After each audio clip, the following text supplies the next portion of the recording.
Hello friends, this is Julia with Tree Flower Tarot, and I was playing around with the Gill Tarot and the Thoth, trying to figure out the Thoth. Everyone knows the Thoth. Trying to see if comparing them would bring, actually trying to see how similar the Gill was to the Thoth. So how Thothy it was. And I ended up finding some really interesting, not associations, relations between them. And I thought I could just share it really quick, some of my thoughts, and maybe, I don't know, you might try this yourselves. And it's a really interesting exercise.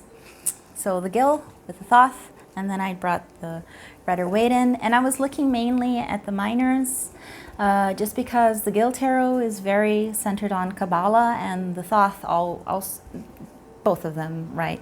The Golden Dawn and the Thoth also follow Kabbalah, but they had little changes, and I found some interesting things about these associations. And it's funny because one of the things that this thing made me change my mind on was the justice and the strength change. And I always agreed with Marseille and the Thoth, you know, because justice has to be 8 because it's the equilibrium and that sign of the eternal, and I thought it made so much sense in my mind. And then when I saw how you would go to the natural order of the associations with the Kabbalah and the letters, you know, you would have, if you put justice at 11 and strength at 8.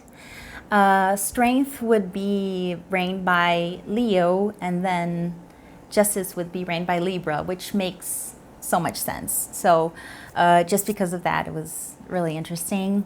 And okay, so I started off thinking about these keywords on the Gill Tarot, and I was thinking, you know, the aces, how things can manifest. And in my mind, I always start with air. So, and that made me go on a little, you know, thinking trip. And I was thinking like the primordial energy of, of, like, you know, like the word, the will of God, and that when joined with the water, so it's the dissolution, you create the child, so it's fire and energy and potency, and then that becomes matter and actions and things like that. So some interesting associations. But then I went to look at if Raleigh had anything to say about it. And from what I understood, he would start with potency. So he would start with fire and water. And that also makes a lot of sense. You know, generating, you know,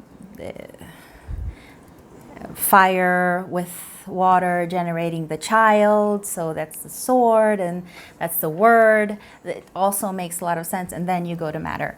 But in the end, I thought, well, either way is fine, because you know, it's like that Holly King and Oak King kind of thing. You know, maybe they're interchangeable and they make sense either way if you start with the Word of God,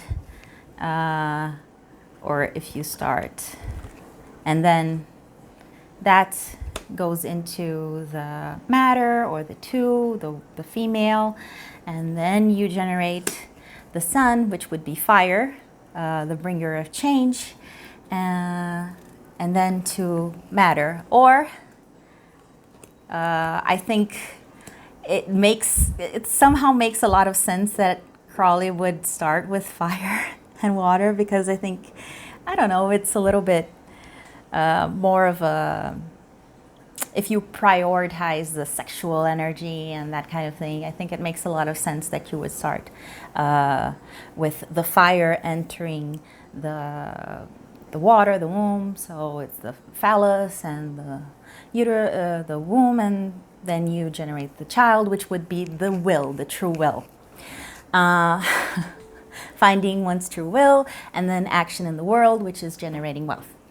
So that was just on the aces, and I haven't even started comparing the minors themselves. So I'm going to cut this here, and I'm going to make another video comparing the suits within this house. So yeah, thanks.